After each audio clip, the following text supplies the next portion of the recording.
नमस्कार. मी मयूर गौंड चाणक्य मंडल परिवाराच्या video lecture सिरीजमध्ये तुमचं स्वागत करतो. आपण इतिहास उपघटकाविषयी या व्हिडिओ लेक्चरच्या सिरीजमधून माध्यमातून माहिती घेत आहोत. साधारणतः आत्तापर्यंत आपण पाठीमागच्या व्हिडिओ लेक्चर्समध्ये कॉर्नवॉलिस त्याचबरोबर वॉरेन हेस्टिंग्स याच्या कार्याबद्दल माहिती घेतली किंवा त्या काळात घडलेल्या घटनांबद्दलची माहिती घेतली. आता आपण या सिरीजमध्ये लॉर्ड वेलेस्ली या गव्हर्नर जनरलविषयी माहिती घेणार आहोत. साधारणतः भारतीय साम्राज्याची सुरुवात आपण जे म्हणतो इंग्रजांच्या भारतीय साम्राज्याची सुरुवात या गव्हर्नर जनरलनं केली असं आपण म्हणू शकतो किंवा एक पाया रचला. कारण आत्तापर्यंत जे झालं तोपर्यंत भारतात फक्त थोड्या भागात सत्ता अस्तित्वात होती, पण या गव्हर्नरच्या काळात साधारणतः पूर्ण किंवा निम्म्या भारतावरती एक इंग्रजांचं प्रभुत्व या कोणत्या ना कोणत्या मार्गानं या गव्हर्नर जनरलनं अवलंबलं. तर त्यासाठी त्यानं वापरलेली पद्धत म्हणजे होती तैनाती फौज पद्धत. तर ती पद्धती आपण पाहणार आहोत या काळात. आणि त्याचबरोबर जे दुसरं इंग्रज मराठा युद्ध आहे तर ते पाहणार आहोत आपण. साधारणतः 1798 ते 1705 हा या गव्हर्नर जनरलचा कालावधी आहे. या काळात त्यानं तैनाती फौज पद्धत राबवली. साधारणतः ही तैनाती फौज पद्धतचा प्रणेता लॉर्ड वेलेस्लीला म्हटला जातो, पण तो नाही आहे असं भरपूर जणांचा दावा आहे. कारण इंग्रजांनी याच्या अगोदरसुद्धा ही पद्धत अवलंबलेली होती की साधारणतः की तुमचं संरक्षण आम्ही करू, फक्त आम्हाला पैसा द्या अशा पद्धतीनं. पण या पद्धतीला पुढं रेटण्याचं किंवा एक कोडबद्ध करण्याचं संहिता करून मोठ्यात मोठ्या प्रमाणावरती राज्यांवरती लादण्याचं काम ह्या लॉर्ड वेलेस्लीनं केलं. तर ते कशा पद्धतीनं केलं ते आपण पाहूया. ह्या लॉर्ड वेलेस्लीनं तैनाती फौज पद्धतीमध्ये एक पहिली म्हणजे ज्या अटी होत्या तैनाती फौज पद्धतीच्या त्या अटी आपण पाहूया काय होत्या. तर ज्या कंपनीचं आहे कंपनी राज्याचं बहिर्गत त्याचबरोबर अंतर्गत शत्रूपासून संरक्षण कंपनी करेल, ही पहिली अट होती. म्हणजे बाह्य आक्रमण राज्यावरती समजा कुठल्याही बाह्य सत्तेनं आक्रमण केलं तर त्यापासून संरक्षण किंवा अंतर्गत भागात काही उलटापालट झाली, कुणी बंड केला कुठल्या सेनापतीने प्रधानाने कुणी, तर त्यापासून संरक्षण कंपनी करेल असं ठरलं. त्या बदल्यात कंपनीला जर लहान राज्य असतील तर त्यासाठी कंपनीसाठी तर इंग्रज त्या राज्याच्या राजधानीत मोठी राज्य असतील किंवा लहान त्या राजधानीत इंग्रजांची सैन्य ठेवणं आवश्यक होतं. तर मोठ्या राज्यांनी पैसे किंवा एखादा स्वतःचा भाग कंपनीला द्यायचा. म्हणजे समजा मराठे असतील किंवा निजाम असेल तर निजामाने त्यांचा वऱ्हाड प्रांत हा होता जो प्रांत तो इंग्रजांना हवाले केला त्या बदल्यात संरक्षणाच्या बाबतीत. तर जे लहान राज्य असतील तर त्यांनी रोख रक्कम इंग्रजांना द्यावी अशी तरतूद होती. त्याचबरोबर त्यांची पुढची अट होती की भारतीय राज्यांच्या परराष्ट्र संबंधांवरती जे असतील परराष्ट्र म्हणजेच निजामाचा मराठ्यांशी किंवा निजामांचा म्हैसूरशी किंवा निजामाचा कर्नाटकशी अवधशी जो संबंध असेल त्या संबंध तो कंपनीच्या माध्यमातून होईल. त्याचं नियंत्रण कंपनी ठेवेल की परराष्ट्र कुठल्या राज्याशी, म्हणजे थोडक्यात कंपनीचा मित्र तो त्या राज्याचा मित्र, कंपनीचा शत्रू तो त्या राज्याचा शत्रू, थोडक्यात अशा पद्धतीने. जी तिसरी होती ती म्हणजे त्या राज्यात इंग्रज रेसिडेंट ठेवायचा. म्हणजे इंग्रजांचा एक प्रतिनिधी तो त्या राज्याच्या राजधानीत असेल, त्या राज्याच्या राजदरबारात असेल अशी एक होती. आपल्याला माहीत आहे की मराठा साम्राज्यात ज्यावेळेस आपण जो बघणार आहोत ते दुसरे इंग्रज मराठा युद्ध ज्यावेळेस पेशवा बाजीराव दुसरा यानं स्वीकारलं त्यावेळेस एल्फिस्टन जो प्रसिद्ध आहे ज्यानं इंग्रजांचा रेसिडेंट म्हणून पुण्यात काम केलेलं होतं. तर पुढची अट होती म्हणजे राज्याच्या अंतर्गत कारभारात कंपनी हस्तक्षेप करणार. म्हणजे थोडक्यात एक हास्यास्पद अट आपण म्हणू शकतो की इंग्रजांनी सांगितलं की तुमच्या अंतर्गत कारभारात आम्ही हस्तक्षेप करणार नाही. मात्र बरोबर ह्या सगळ्या अटी उरलेल्या सगळ्या अटी ज्या आहेत ना त्या कंपनीने तंतोतंत पाळल्या. जर त्या पाळल्या नाहीत तर त्या राज्यांवरती त्यांनी कडक कारवाई केली. पण ही अट कंपनीने मात्र पाळली नाही की आम्ही तुमच्या अंतर्गत कारभारात हस्तक्षेप करणार नाही. आम्ही तुमच्या अंतर्गत कारभारात हस्तक्षेप करणार. भरपूर ठिकाणी यांनी त्यांच्या अंतर्गत कारभारात हस्तक्षेप केलेला दिसून येते की इंग्रजांनी. त्याचबरोबर ही एक अट ठेवली की दुसऱ्या युरोपियनना स्वतःच्या सेवेत ठेवायचं नाही. ही अट अशासाठी ठेवली गेली ती कारण त्या काळात 1798मध्ये जगात नेपोलियन बोनापार्ट फ्रेंचमध्ये याची सत्ता वाढलेली होती. तर या नेपोलियन बोनापार्ट जसं म्हटलेलं की इंग्रज आणि फ्रान्स त्या काळात एकमेकाचे कट्टर शत्रू होते. तर ह्या नेपोलियन बोनापार्टनं त्या काळात इजिप्त आणि इराकवरती आक्रमण केलं. ते प्रदेश जिंकून त्याचा मानस होता की भारतात आक्रमण करायचं आणि भारतातून इंग्रजांना हकलून लावायचं. पण त्यासाठी त्यानं एक वेलेस्लीने ही अट टाकली की कोणत्याही युरोपियन सत्ताधीशाला म्हणजे युरोपियन कोणताही दुसरा असेल तर त्याला स्वतःच्या सेवेत ठेवायचं नाही. कारण जर तसं झालं तर त्या काळात टिपू सुलतान असेल किंवा महाजनी शिंदे जे शिंदे ग्वाल्हेरचे शिंदे होते, त्यांच्या काळात फ्रेंच तुकड्या त्यांच्या दरबारात होत्या, फ्रेंच अधिकाऱ्यांच्या तुकड्या होत्या. तर त्या फ्रेंचांची संसाधन मानून नेपोलियन बोनापार्ट इंग्रजांविरुद्ध तो उद्रेक करेल आणि इंग्रजी सत्तेला हादरा मोठा बसू शकतो, ही वेलेस्लीचा कायास होता. त्यामुळे त्याने ही एक अट मांडली की अशा 5 अटी होत्या. तर ह्यांनी ही तैनाती फौज वेगवेगळ्या राज्यांना स्वीकारायला लावली किंवा स्वीकारली. त्यासाठी त्याने वेगवेगळ्या राज्यांशी युक्ती किंवा तह केले, कोणत्या राज्यांवरती जबरदस्ती केली, कोणत्या राज्यांवरती आक्रमण केले किंवा काही राज्यांनी स्वतःहून स्वीकारली स्वतःची स्वातंत्र्य. तर या तैनाती फौजेचे परिणाम काय झाले ते पाहूया. या तैनाती फौजांचे 2 भागात परिणाम आपण पाहू शकतो. पहिले परिणाम म्हणजे इंग्रजी राज्याला काय परिणाम झाला, म्हणजे ईस्ट इंडिया कंपनीला. दुसरं म्हणजे भारतीय संस्थानिकांवरती काय परिणाम झाला.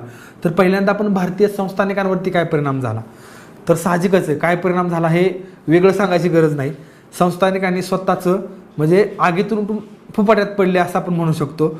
या संस्थानिकांनी स्वतःचं स्वातंत्र्य घाण ठेवल्यासारखं झालं की म्हणजे एक थोडक्यात इंग्रजांची सत्ता भारतावर रूढ झाली हे इथूनच. त्यामुळे त्याला इंग्रजांच्या भारतातले साम्राज्याचा प्रणेता असं आपण लॉर्ड वेलेस्लीला म्हणतात काही जण. कारण एक पहिली गोष्ट म्हणजे परराष्ट्राशी संबंध नाही कंपनीशिवाय, त्यामुळे हे राज्य युती करू शकत नव्हते इंग्रजांविरुद्ध. एक लक्षात आलं का की एक संघ म्हणून इंग्रजांविरुद्ध उभा राहू शकत नव्हते. म्हणजे मराठा पेशवा असतील, भोसले असतील, होळकर असतील, जे मराठा साम्राज्याच्या अंतर्गत सरदार होते ते सुद्धा आता स्वतःची एकी साधू शकणार नव्हते. त्याचबरोबर निजाम हे सगळे एकत्र येऊन इंग्रजांविरुद्ध लढू शकणार नव्हते.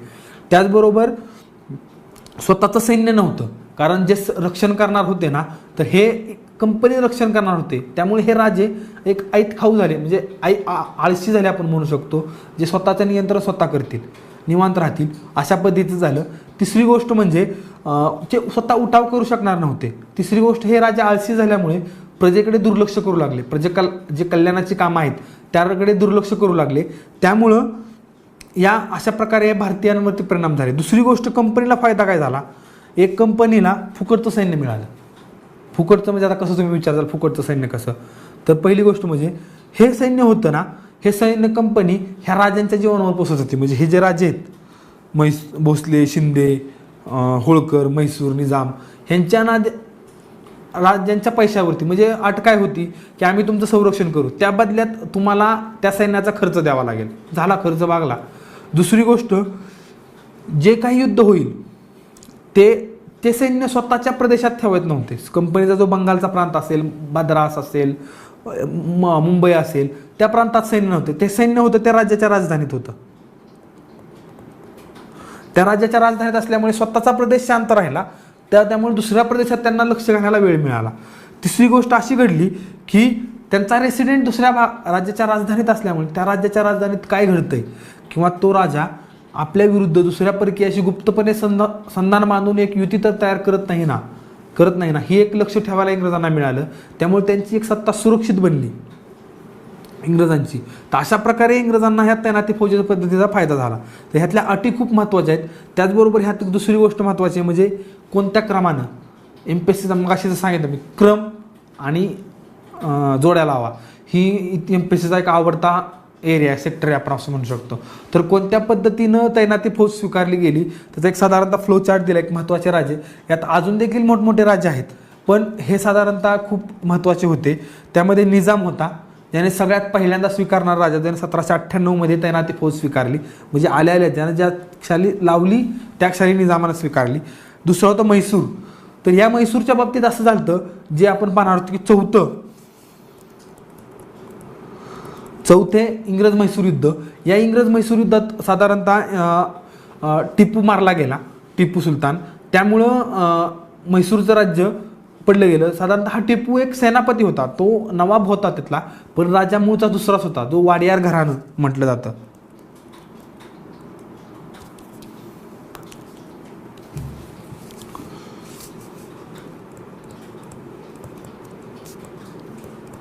या वडियार घराण्याची सत्ता स्थापन केली आणि त्याला तैनाती फौज स्वीकारायला लावली. तिसरा म्हणजे कर्नाटकचा नवाब. कर्नाटकच्या नवाबाला देखील त्यानं बळजबरीनं स्वीकारायला लावली. अवधच्या नवाबाला देखील बळजबरी केली की नाहीतर आम्ही तुमच्यावर आक्रमण करू आणि तुमचं राज्य सरळ ब्रिटिशात विलीन करू. कारण बंगाल आणि अवध हे एकमेकाला लागून प्रांत होते. त्यामुळं अवधच्या नवाबावरती दबाव वाढवला आणि ते 1801 मध्ये स्वतःवरती स्वीकारायला लावली. पुढं आहे पेशवा.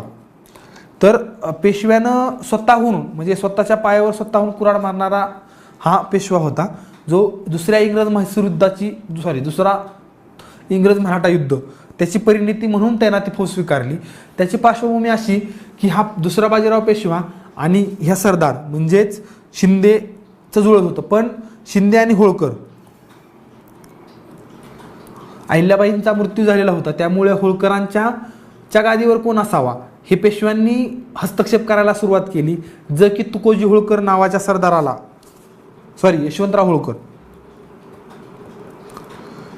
यशवंतराव होळकरांना मान्य नव्हतं. त्यामुळे यशवंतराव होळकरांच्यात आणि पेशव्यांत वाद झाला. यावेळेस पेशव्यांनी यशवंतराव होळकरांचे 2 बंधू तुकोजी आणि विठोजी या दोघांना हत्तीच्या पायी कैद केलं आणि हत्तीच्या पायी देऊन मारलं. त्यामुळे यशवंतराव होळकरांनी पेशव्यांवरती आक्रमण केलं आणि पेशव्यांचा पराभव केला. त्यावेळेस हे पेशवे वसईला गेले आणि इंग्रजांबरोबर ती वसईचा नावाचा तह केला. या वसईच्या तहात या पेशव्यांनी इंग्रजांबरोबरती जो तह केला, त्यामुळे तैनाती फौज पेशव्यांवरती लागू पडली. या तैनाती फौजेच्या करारानुसार असं केलं की जो माळवा प्रांत आहे, जो सध्या गुजरातचा पार्ट आहे, तो त्यावेळेस मराठा साम्राज्याचा भाग होता, तर तो पार्ट इंग्रजांना देऊ केला की संरक्षणाच्या बदल्यात. त्याबद्दल मग या अटी लागू झाल्या सगळ्या की आम्ही संरक्षण करू अंतर्गत बाह्य कुठल्याही आक्रमणापासून. पण पेशव्यांनी ह्या भोसले, शिंदे त्याचबरोबर होळकर तर ऑलरेडी विरोधात होते, यांना विचारात न घेता वसईचा तह केला आणि स्वतःची एक मराठा साम्राज्य गहाण ठेवलं. त्याबद्दल हे भोसले आणि शिंदे इंग्रजांविरुद्ध उठून उभा राहिले आणि त्यांनी त्यांच्या विरुद्ध लढाई सुरुवात केली. पण इंग्रजांनी एक अशी स्ट्रॅटर्जी अपनावली की भोसले, शिंदे किंवा होळकर असतील तर ह्या होळकरांनी साधारणतः 1805 मध्ये स्वीकारलेली आहे तैनाती फौज. तर यांच्या विरुद्धात सेपरेट म्हणजे ह्यांना एकत्र येऊन दिलं नाही. त्यांना माहीत होते हे जे एकत्र लढले तर आपला पराभव करू शकतात. त्यामुळे त्यांनी भोसल्यांविरुद्ध, शिंद्यांविरुद्ध आणि होळकरांविरुद्ध सेपरेट लढाया लढल्या आणि प्रत्येकाविरुद्ध प्रत्येकाचा सेपरेट पराभव करून प्रत्येकाला सेपरेट तैनाती फौज स्वीकारायला लावली. अशा प्रकारे भारतातली एक नामधारी सत्ता ह्या ज्या होत्या आता राहिलेल्या, ह्या नामधारी राहिल्या म्हणजे थोड्या काळापुरत्या ह्या सत्तेच्या इमारती राहिलेल्या. यांना फक्त एक टिचकीची गरज होती की या सत्ता ढासळल्या असत्या आणि त्या जागेवरती इंग्रजी सत्ता आलेली असती. त्यामुळेच वेलस्लीला या सत्तेचा प्रणवता असे म्हणतात.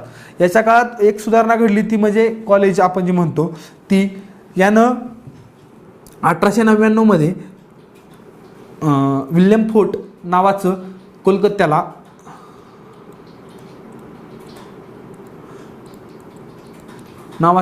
एक कॉलेज सुरू केलं की जे इंग्रज अधिकारी येतात त्या इंग्रज अधिकाऱ्यांना प्रशिक्षण देण्यासाठी हे कॉलेज त्यानं सुरू केलं.